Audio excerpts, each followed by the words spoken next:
Mysteries await just a page away.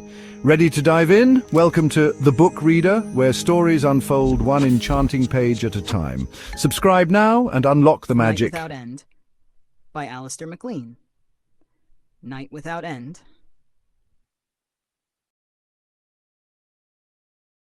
Chapter 1, Monday Midnight. It was Jackstraw who heard it first. It was always Jackstraw, whose hearing was an even match for his phenomenal eyesight, who heard things first. Tired of having my exposed hands alternately frozen, I had dropped my book, zipped my sleeping bag up to the chin, and was drowsily watching him carving figurines from a length of inferior narwhal tusk when his hands suddenly fell still, and he sat quite motionless. Then, unhurriedly as always, he dropped the piece of bone into the coffee pan that simmered gently by the side of our oil burner stove. Curio collectors paid fancy prices for what they imagined to be the dark ivory of fossilized elephant tusks, rose and put his ear to the ventilation shaft. His eyes remote in the unseeing gaze of a man lost in listening. A couple of seconds were enough. "Aeroplane," he announced casually. "Aeroplane." I propped myself up on an elbow and stared at him. "Jackstraw, you've been hitting the methylated spirits again." "Indeed no, Dr. Mason." The blue eyes, so incongruously at variance with the swarthy face and the broad Eskimo cheekbones, crinkled into a smile. Coffee was Jackstraw's strongest tipple, and we both knew it. "I can hear it plainly now. You must come and listen." "No, thanks." It had taken me 15 minutes to thaw out the frozen condensation in my sleeping bag, and I was just beginning to feel warm for the first time. Heaven only knew that the presence of a plane in the heart of that desolate ice plateau was singular enough. In the 4 months since our IGY station had been set up, this was the first time we had had any contact, however indirectly, with the world and the civilization that lay so unimaginably beyond our horizons. But it wasn't going to help either the plane or myself if I got my feet frozen again. I lay back and stared up through our 2 plate glass skylights, but as always they were completely opaque, covered with a thick coating of rime and dusting of snow. I looked away from the skylights across to where Joss, our young Cockney radio man, was stirring uneasily in his sleep, then back to Jackstraw. "Still hear it. Getting louder all the time, Dr. Mason. Louder and closer." I wondered vaguely, and a trifle irritably, for this was our world, a tightly knit, compact little world, and visitors weren't welcome, what plane it could be. A Met plane from Thule, possibly. Possibly, but unlikely. Thule was all of 600 miles away, and our own weather reports went there 3 times a day. Or perhaps a Strategic Air Command bomber testing out the DEW line, the Americans' distant early warning radar system, or even some civilian proving flight on a new transpolar route. Or maybe some base plane from down by Godthab. "Dr. Mason." Jackstraw's voice was quick, urgent. "It's in trouble, I think. It's circling us, lower and closer, all the time. A big plane. I'm sure many motors." "Damn," I said feelingly. I reached out for the silk gloves that always hung at night above my head, pulled them on, unzipped my sleeping bag, swore under my breath as the freezing air struck at my shivering skin, and grabbed for my clothes. Half an hour only since I'd put them off, but already they were stiff, awkward to handle, and abominably cold. It was a rare day indeed when the temperature inside the cabin rose above freezing point. but I had them on long underwear, woolen shirt, breeches, silk-lined woolen parka, 2 pairs of socks, and my felt cabin shoes in 30-second flat. In latitude 72.40 north, 8,000 feet up on the Greenland ice cap, self-preservation makes for a remarkable turn of speed. I crossed the cabin to where no more than a nose showed through a tiny gap in a sleeping bag. "Wake up, Joss." I shook him until he reached out a hand and pushed the hood off his dark, tousled head. "Wake up, boy. It looks as if we might need you." What's the trouble?" He rubbed the sleep from his eyes and stared up at the chronometer above his head. "Midnight. I've been asleep only half an hour." "I know. Sorry. But get a move on." I recrossed the cabin, passed by the big RCA transmitter and stove, and halted in front of the instrument table. The register showed the wind ENE velocity 15 knots, near enough 17 miles per hour. On a night like this, with the ice crystals and drift lifting off the ice cap, clogging and slowing up the anemometer cups, the true speed was probably half as much again. And the pen of the alcohol thermograph was running evenly along the red circle of 40 degrees below zero, 72 degrees of frost. I thought of the evil combination of these 2 factors of wind and cold and felt my skin crawl. Already Jack Straw was silently climbing into his furs. I did the same, caribou trousers and parka with reindeer fur trimmed hood, all beautifully tailored by Jack Straw's wife, sealskin boots, woolen mittens, and reindeer gloves. I could hear the plane quite clearly now, and so, too, I could see did Joss. The deep, even throb of its motors was playing even above the frantic rattling of the anemometer cups. It's an airplane. You could see that he was still trying to convince himself. "What did you think it was? One of your precious London double-deckers?"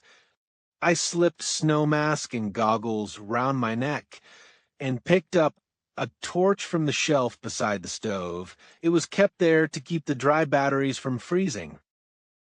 "Been circling for the past 2 or 3 minutes. Jack Straw thinks it's in trouble, and I agree." Joss listened. "Engines sound okay to me." "And to me.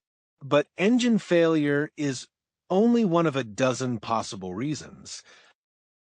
"But why circle here?" "How the devil should I know? Probably because he can see our lights, the only lights, at a guess, in 50,000 square miles, and if he has to put down, which God forbid, he stands his only chance of survival if he puts down near some human habitation. Heaven help them," Joss said soberly. He added something else, but I didn't wait to hear. I wanted to get up top as quickly as possible. To leave our cabin, we had to use a trapdoor, not an ordinary door.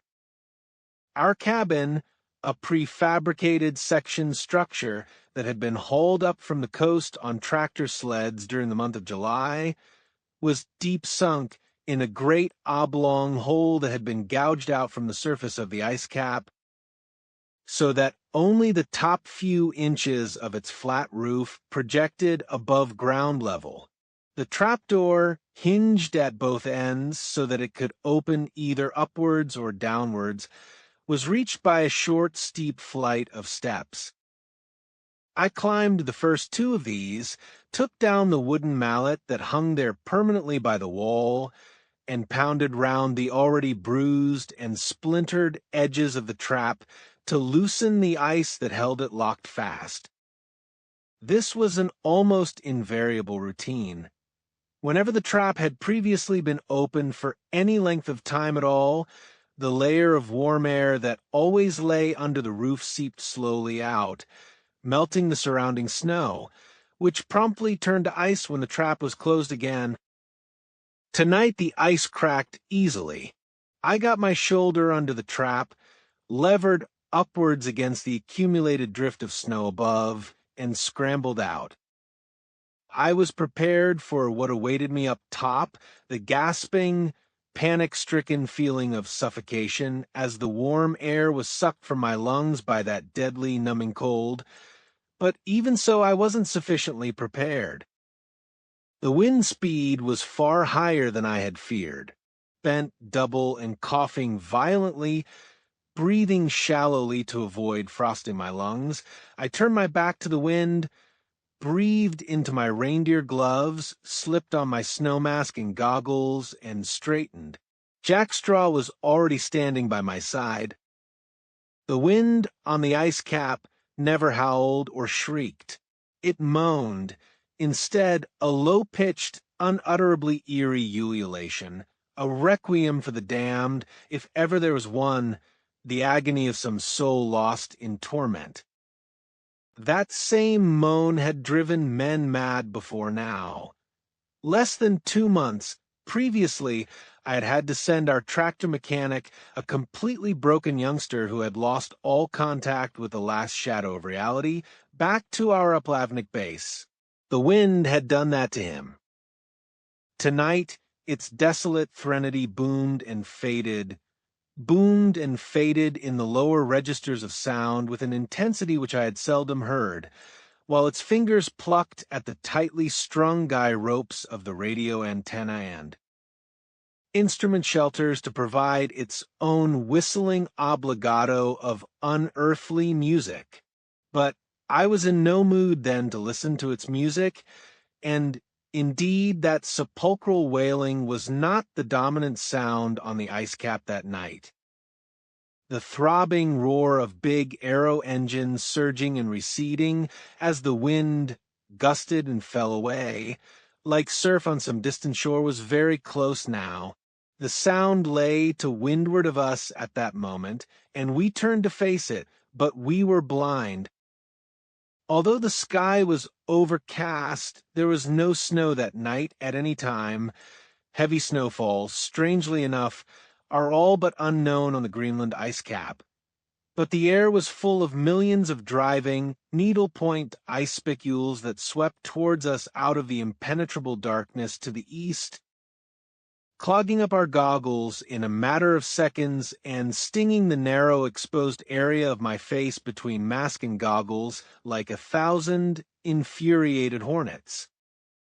A sharp, exquisite pain, a pain that vanished almost in the moment of arrival as the countless sub-zero spicules dug deep with their anesthetizing needles and drove out all sensation from the skin.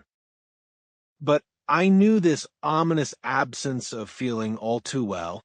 Once again I turned my back to the wind, kneaded the deadened flesh with mittened hands till the blood came throbbing back, then pulled my snow mask higher still. The plane was flying in an anti-clockwise direction, following, it seemed, the path of an irregular oval, for the sound of its motors faded slightly as it curved round to north and west. But within 30 seconds it was approaching again, in a swelling thunder of sound, to the southwest, to the leeward of us that was, and I could tell from Jack Straw's explosive ejaculation of sound, muffled behind his mask, that he had seen it at the same moment as myself. It was less than half a mile distant, no more than 500 feet above the ice cap, and during the 5 seconds it remained inside my line of vision, I felt my mouth go dry and my heart begin to thud heavily in my chest. No SAC bomber this, nor a Thule Met. Plane, both with crews highly trained in the grim craft of Arctic survival. That long row of brightly illuminated cabin. Windows could belong to only one thing, a transatlantic or transpolar airliner. You saw it, Dr. Mason? Jack Straw's snow mask was close to my ear. I saw it. It was all I could think to say, but What I was seeing then was not the plane, now again vanished into the flying ice and drift, but the inside of the plane, with the passengers. God, how many passengers? 50, 70? Sitting in the cozy security of their pressurized cabin with an air-conditioned temperature of 70 degrees Fahrenheit.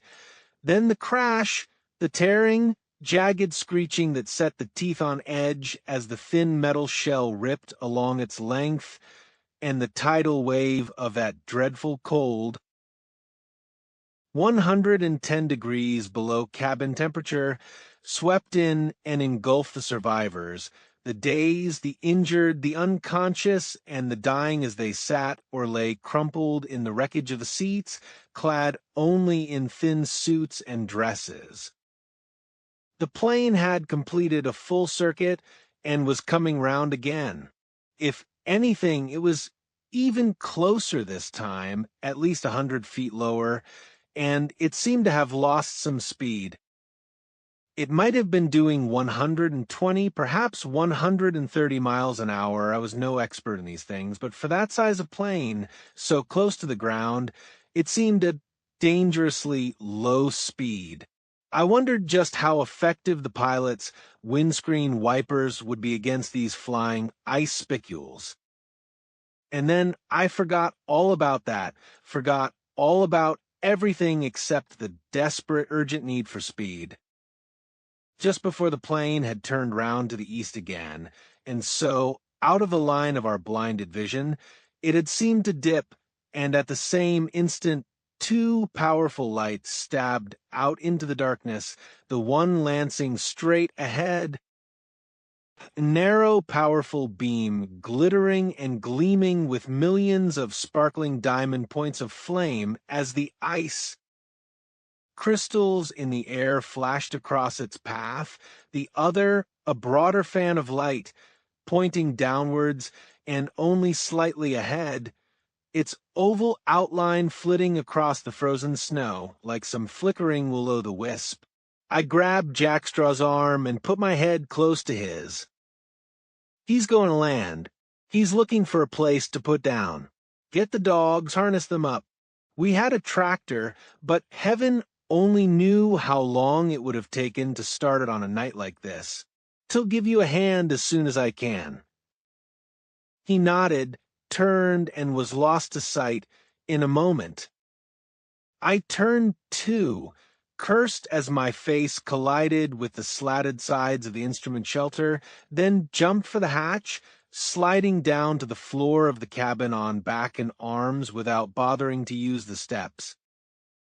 Joss, already completely clad in his furs, but with the hood of his parka hanging over his shoulders, was just emerging from the food and fuel tunnel which led off from the other end of the cabin, his arms loaded with equipment.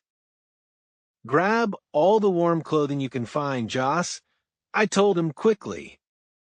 I was trying to think as quickly and coherently as I was talking to figure out everything that we might require.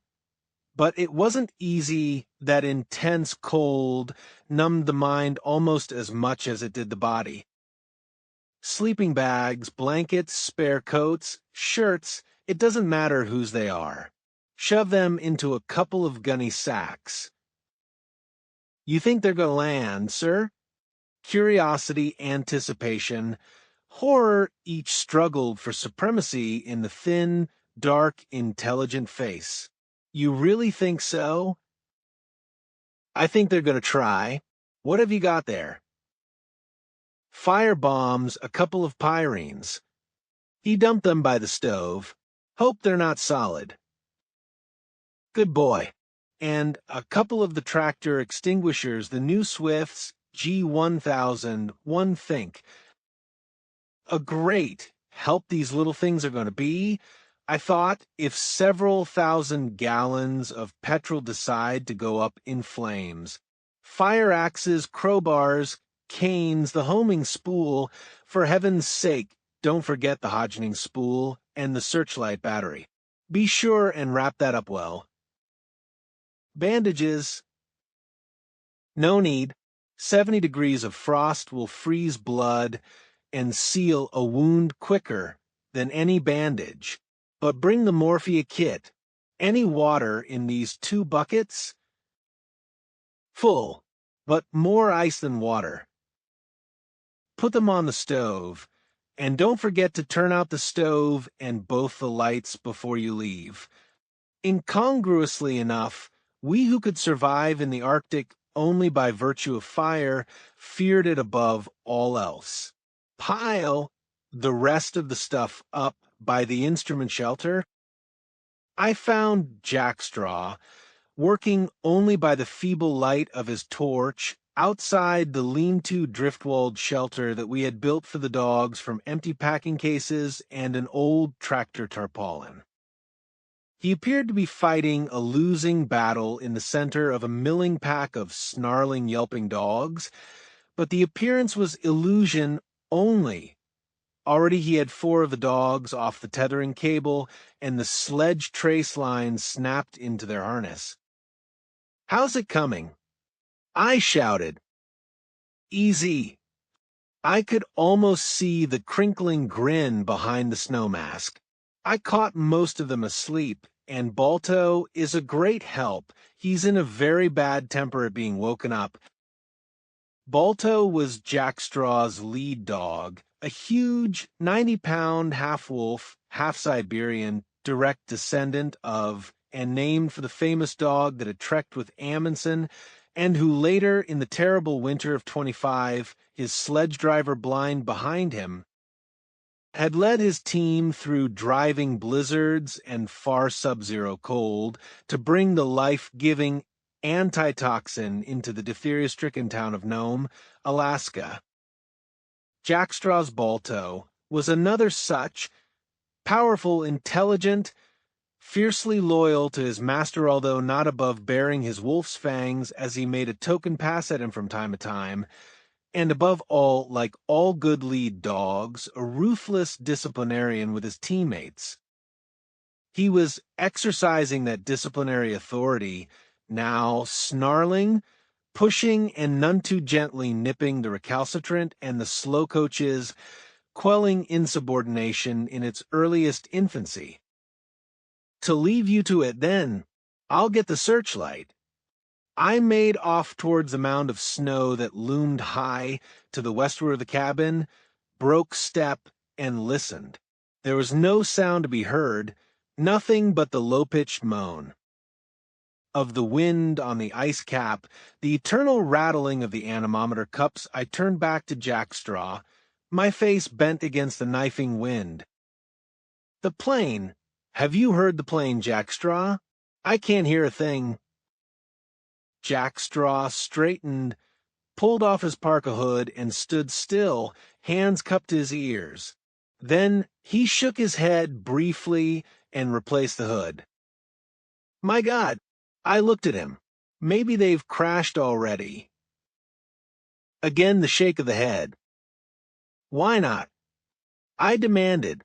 "On a night like this, you wouldn't hear a thing if they crashed half a mile downwind. I'd have felt it, Dr. Mason." I nodded slowly, said nothing. He was right, of course. The frozen surface of this frozen land transmitted vibration like a tuning fork. Last July, 70 miles inland, we had distinctly felt the vibration of the ice cap as an iceberg had broken off from a glacier in a hanging valley and toppled into the fjord below.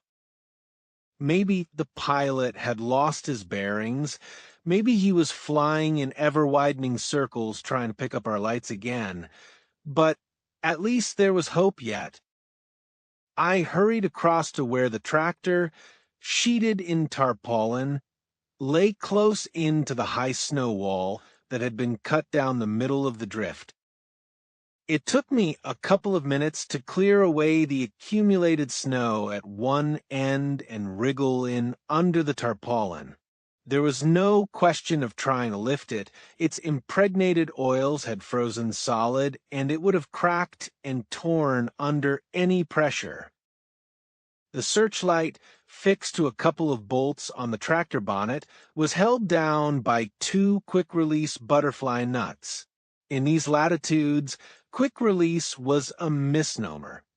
The nuts invariably froze after even the briefest exposure. The accepted practice was to remove one's gloves and close mittened hands round the nuts until body heat warmed and expanded them enough to permit unscrewing. But there was no time for that tonight.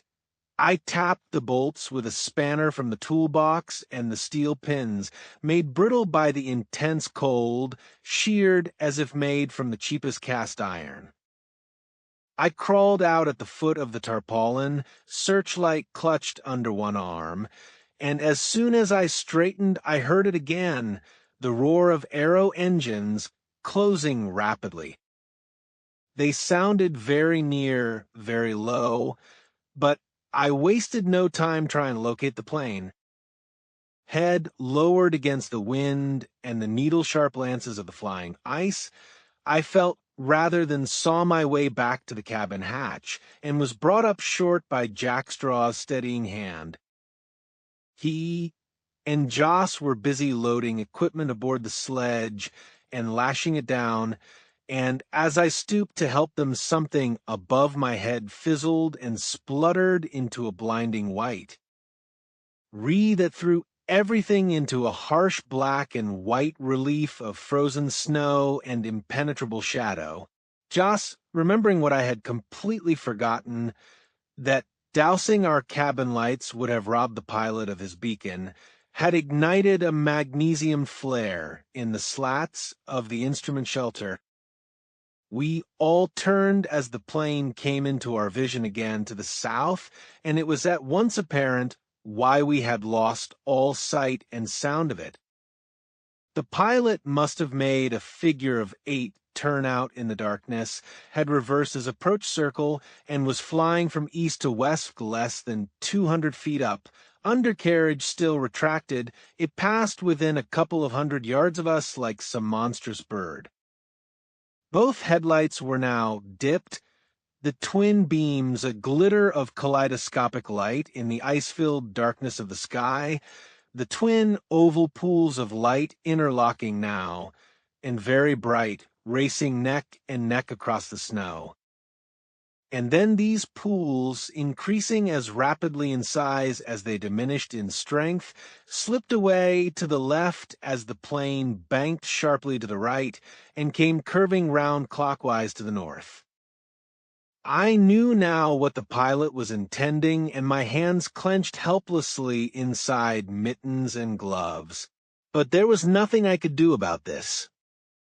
The antenna! I shouted. Follow out the line of the antenna. I stooped and gave the sledge its initial shove as Jack Straw shouted at Balto. Joss was by my side, head close to mine. What's happening? Why are we dash? He's coming down this time. I'm sure of it. To the north. The north. Not even the snow mask could hide the horror in his voice. He'll kill himself. He'll kill all of them. The hummocks dash. I know. The land to the northeast was broken and uneven, the ice raised up by some quirk of nature into a series of tiny hillocks, 10, 20 feet high. Tiny, but the only ones within 100 miles. But he's going to do it all the same. A belly landing with the wheels up. That's why he reversed his circle. He wants to land upwind, to give himself the minimum stalling ground speed. He could land to the south, into the wind. Joss sounded almost desperate. It's a billiard table there. He could, but he won't. I had to shout the words to make myself heard above the wind. He's nobody's fool. He knows if he lands to windward of us, even 100 yards to windward, the chances of finding our lights, our cabin, in this weather just don't exist. He's got to land upwind. He's just got to. There was a long silence as we staggered forward, head and shoulders bent almost to waist evil against the wind and ice-filled drift. Then Joss moved close again. Maybe he'll see the hummocks in time. Maybe he can dash. He'll never see them, I said flatly. Flying into this stuff, he can't possibly see 100 yards in front of him. The radio antenna, rime-coated now to almost 50 times its normal size, sagging deeply and swaying pendulum-like in the wind between each pair of 14-foot poles that supported it, stretched away almost 250 feet to the north. We were following the line of this, groping our way blindly from pole to pole, and almost at the end of the line, when the roar of the aircraft engines, for the last few seconds no more than a subdued murmur in the night as the wind carried the sound from us, suddenly swelled and increased to a deafening crescendo as I shouted a warning to the others and flung myself flat on the ground. The huge, dark shape of the airliner swept directly over us even as I fell. I would have sworn at the time that I could have reached out and touched it with my hand, but it must have cleared us by at least 10 feet. The antenna poles, we later discovered, were undamaged. Like a fool, I immediately leapt to my feet to try to get a bearing on the vanishing plane, and was literally blown head over heels by the tremendous slipstream from the 4 great propellers, slid helplessly across the frozen crust of the snow, and fetched up on my back almost 20 feet from where I had been standing. Cursing, bruised, and not a little dazed, I got to my feet again, started off in the direction where I could hear the dogs barking and howling in a paroxysm of fear and excitement, then stopped abruptly and stood quite still. The engines had died. All 4 of them had died in an instant, and that could mean only one thing. The airliner was about to touch down. Even with the realization, a jarring vibration of a power and intensity far beyond anything I had expected, reached my feet through the frozen crust of the ice cap. No ordinary touchdown that I knew, not even for a belly landing. The pilot must have overestimated his height and set his ship down with force enough to crumple the fuselage, to wreck the plane on the spot. But he hadn't. I was prone to the frozen snow again, ear pressed hard against it, and I could half hear, half feel a kind of hissing tremor which could only have come from the fuselage, no doubt already splintered and ripped, sliding over the ice, gouging a furrowed path through it. How long this sound continued, I couldn't be sure. 6 seconds, perhaps 8. And then all at once came another earth tremor, severer by far than the first, and I heard clearly, even above the gale, the sudden sharp sound of the crash, the grinding, tearing scream of metal being twisted and tortured out of shape. And then, abruptly, silence, a silence deep and still and ominous, and the sound of the wind in the darkness was no sound at all. Shakily, I rose to my feet. It was then I realized for the first time that I had lost my snow mask. It must have ripped off as I had rolled along the ground. I brought out my torch from under my parka. It was always kept there, as even a dry battery could freeze and give no light at all if the temperature fell low enough, and probed around in the darkness. But there was no sign of it. The wind could have carried it 100 yards away by this time. A bad business indeed, but there was no help for it. I didn't like to think what my face would be like by the time I arrived back at the cabin. Joss and Jackstraw were still trying to quieten the dogs when I rejoined them. "You all right, sir?" Joss asked. He took a step closer. "Good Lord, you've lost your mask." "I know. It doesn't matter." It did matter, for already I could feel the burning sensation in my throat and lungs every time I breathed. Did you get a bearing on that plane? Roughly. Due east, I should say. Jack Straw? A little north of east, I think. He stretched out his hand, pointing straight into the eye of the wind. We'll go east. Somebody had to make the decision, somebody had to be wrong, and it might as well be me. We'll go east. Joss, how long is that spool? 400 yards more or less. So, 400 yards, then due north. That plane is bound to have left tracks in the snow. With luck, we'll cut across them. Let's hope to heaven it did touch down less than 400 yards from here. I took the end of the line from the spool, went to the nearest antenna pole, broke off the 4-foot-long flag-like frost feathers, weird growths of the crystal aggregates of rime that streamed out almost horizontally to leeward and made fast the end of the line round the pole.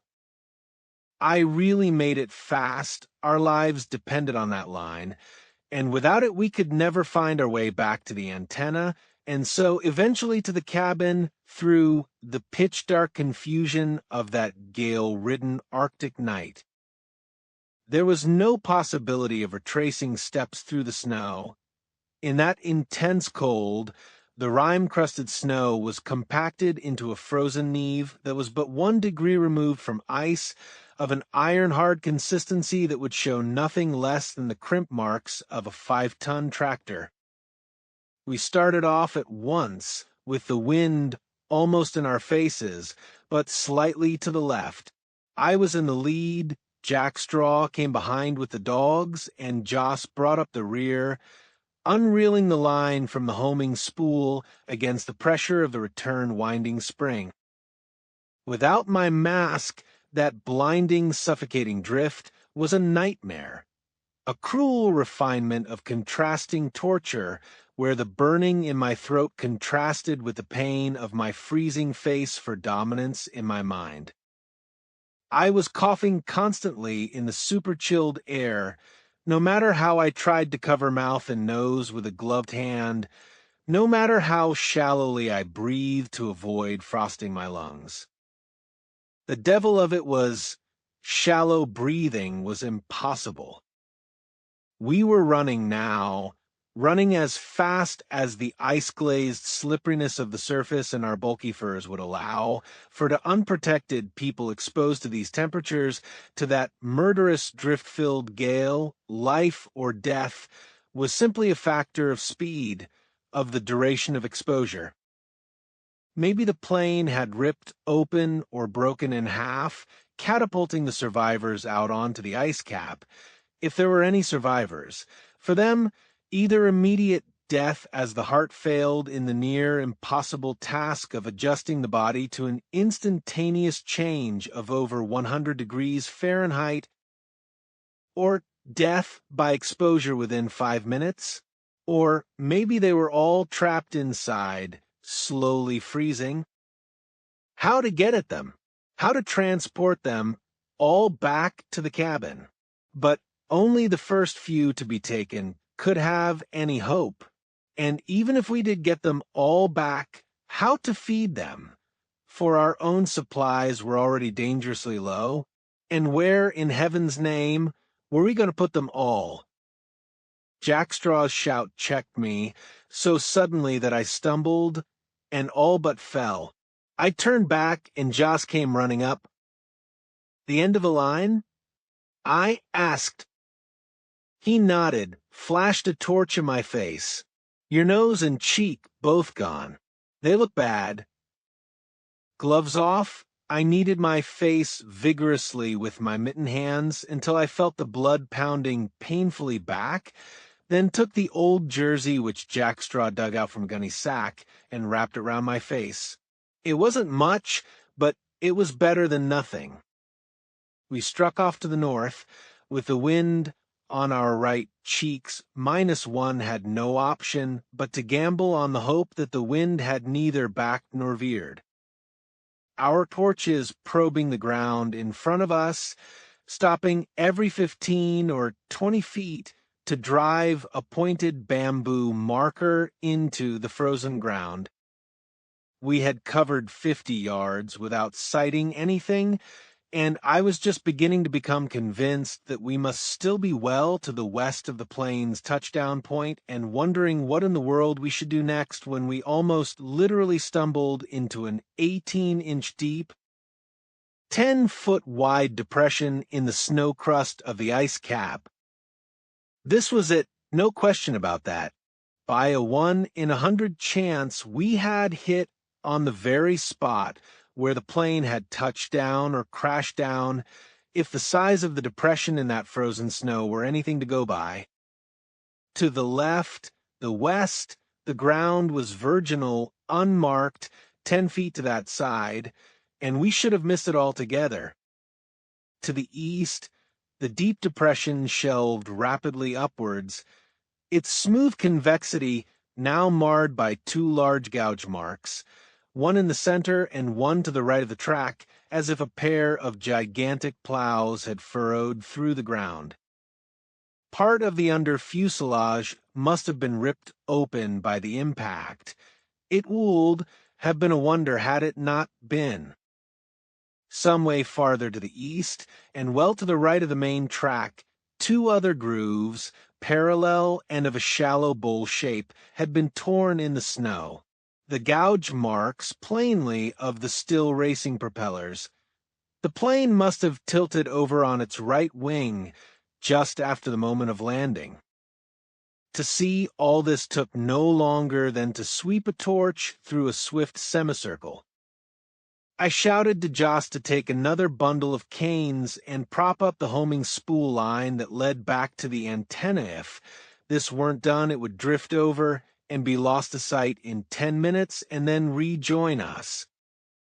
Then I turned and ran after Jackstraw, who had already urged his team forwards and eastwards along the track of the crashed plane. The wind was worse than ever, the drift an almost solid wall that reduced our speed to a lurching stumble and forced us to lean far into it to maintain our balance. 200 yards, 300, and then almost a quarter of a mile from where it had touched down we found the airliner simply by walking straight into it. It had slewed almost 90 degrees as it had come to a halt and was lying square across its own path, still resting on even keel. In the feeble light of my torch, the airliner, even although its fuselage rested on the ground, seemed immensely high and to stretch away for a vast distance on either side. But for all its great size, there was something peculiarly pathetic and forlorn about it. But this, of course, was purely subjective, the knowledge in my own mind that this crippled giant would never leave here again. I could hear no movement, see no movement. High above my head, a faint blue light seemed to glow behind some of the cabin windows, but apart from that there was no sign of life at all. And that marks the end of the current chapter. Thank you for listening to The Book Reader. Stay tuned for the next episode tomorrow. Please subscribe for updates.